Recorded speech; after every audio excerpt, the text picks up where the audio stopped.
देखिए, आज हम बात करेंगे भगवान शिव के बारे में। आज है सोमवार। सोमवार भगवान शिव का बहुत महत्वपूर्ण दिन माना जाता है। द एक आजकल आप देखते हैं कि ननंद भाभी के बीच में बड़े झगड़े होते हैं। इसको लेकर शिव पार्वती जी ने भगवान शिव से अपनी ननंद की डिमांड की थी, मांग की थी। जब भगवान शिव की बहन ने किया भाभी पार्वती को परेशान, ये हमारा आज का टॉपिक है। आइए आज हम आपको बात करते हैं। भगवान शिव की भी एक बहन थी। क्या आप जानते हैं? ये भगवान शिव की बहुत कम लोग जानते हैं कि भगवान शिव की भी एक बहन थी। शायद मुझे लगता है कुछ ही लोग जानते होंगे। आज हम आपको बताते हैं भगवान शिव की बहन के बारे में। जब पार्वती जी ने भगवान शिव से मांगी थी ननंद, ये है हमारा आज का टॉपिक। देखिए, शिव अनादि हैं, उनका ना कोई आरंभ है और ना ही कोई अंत है। वह स्वयंभू है। उनका ना तो जन्म हुआ है और ना ही कभी उनकी मृत्यु संभव है। वो स्वयंभू है। वे सृष्टि के विनाशक भी हैं और महादेव भी। वह रुद्र भी हैं और शांत चेहरे वाले बाबा भोलेनाथ भी। अगर उनके क्रोध की ज्वाला से कोई बच नहीं सकता तो उन्हें प्रसन्न करना भी अन्य देवी देवताओं के मुकाबले कहीं आसान है। भगवान भोलेनाथ ने समय समय पर अपने विभिन्न स्वरूपों के दर्शन दिए हैं।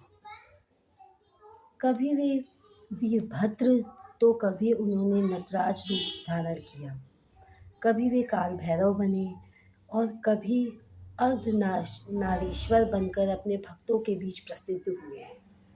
शिव को अघोर तंत्र का जनक भी माना जाता है। यही वजह है कि अघोरी साधक शिव और शक्ति के रूप में पूजा कर सिद्धियां एकत्रित करने में अपना जीवन व्यतीत करते हैं। भगवान शिव से जुड़े कई रहस्य हैं, कई कथाएं हम अक्सर सुनते रहते हैं। शिव परिवार यानी भगवान गणेश, कार्तिकेय, माता पार्वती, इनसे जुड़ी कथाएं भी हम कई बार सुन चुके हैं। लेकिन बहुत से लोग अभी तक इस बात से अनभिज्ञ हैं, नहीं जानते कि भगवान शिव की एक बहन थी। क्या कभी आपने भगवान शिव की बहन के विषय में सुना है? नहीं सुना तो चलिए आज हम आपको भगवान शिव की बहन के बारे में बताते हैं। नहीं तो चलिए आज हम आपको भगवान शिव की बहन के बारे में बताते हैं।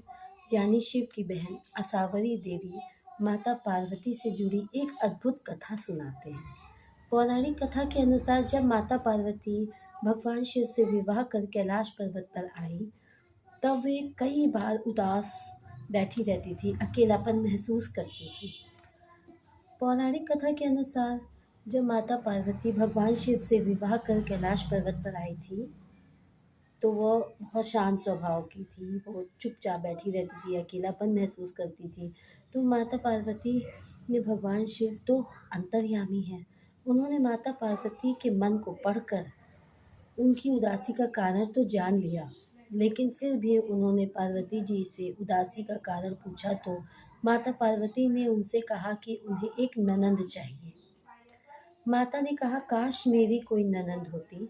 भगवान शिव ने उनसे पूछा, क्या तुम ननंद के साथ निभा पाओगी? तो इस सवाल पर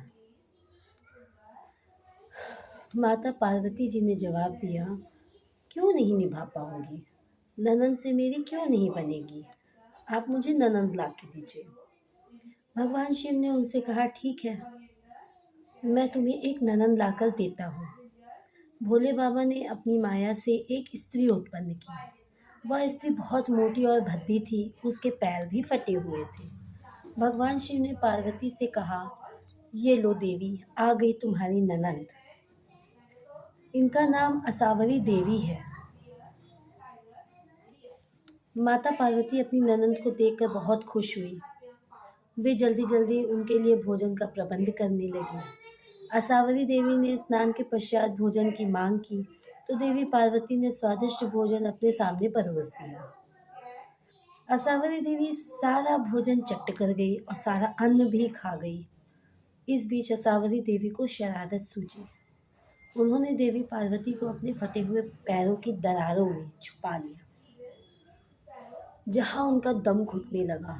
जब भगवान भोलेनाथ वापस आए तो वो अपनी पत्नी को अपने पास ना पाकर घबरा गए। उन्होंने सोचा मेरी पत्नी कहाँ गई। पार्वती जी उन्हें इधर उधर ढूंढा, पार्वती जी उन्हें कहीं नहीं मिली। तब भगवान जी ने सोचा, शिव जी ने सोचा, जरूर असावरी देवी की शरारत है। उन्होंने असावरी देवी से पूछा, क्या तुमने कोई शरारत की है? मेरी पत्नी, धर्म पत्नी पार्वती जी कहाँ है? असावरी देवी मुस्कुराने लगी और पार्वती जी को अपने पैरों की दरारों से आज़ाद किया। आज़ाद होते ही देवी ने कहा, भोलेनाथ, अब कृपा करके ननंद को अपने ससुराल भेज दीजिए। अब मेरे धैर्य टूट रहा है, अब मुझसे धैर्य नहीं रखा जाता। भगवान शिव ने जल्दी ही असावरी देवी को कैलाश पर्वत से विदा किया। इस घटना के बाद से ननंद भाभी के बीच छोटी छोटी तकरार और नोकझोंक का सिलसिला आरंभ हो गया। देखिए, मैं तो अकेली हूँ, मेरी कोई ननंद नहीं है। आप लोग जानते हैं ननंद भाभी में कितने झगड़े होते हैं, कितना प्यार होता है, छोटी छोटी नोक-झोंक होती है। आप बताइएगा कमेंट करके कि मेरी ये छोटी सी कथा, छोटी सी पौराणिक कथा आपको कैसी लगी। शिव जी की बहन असावरी देवी की कथा आपको कैसी लगी। प्लीज़ कृपया इस चैनल को सब्सक्राइब करें सब्सक्राइब करें और कमेंट करें कि आपको मेरा ये छोटा सा ब्लॉग कैसा लगा। नमस्कार।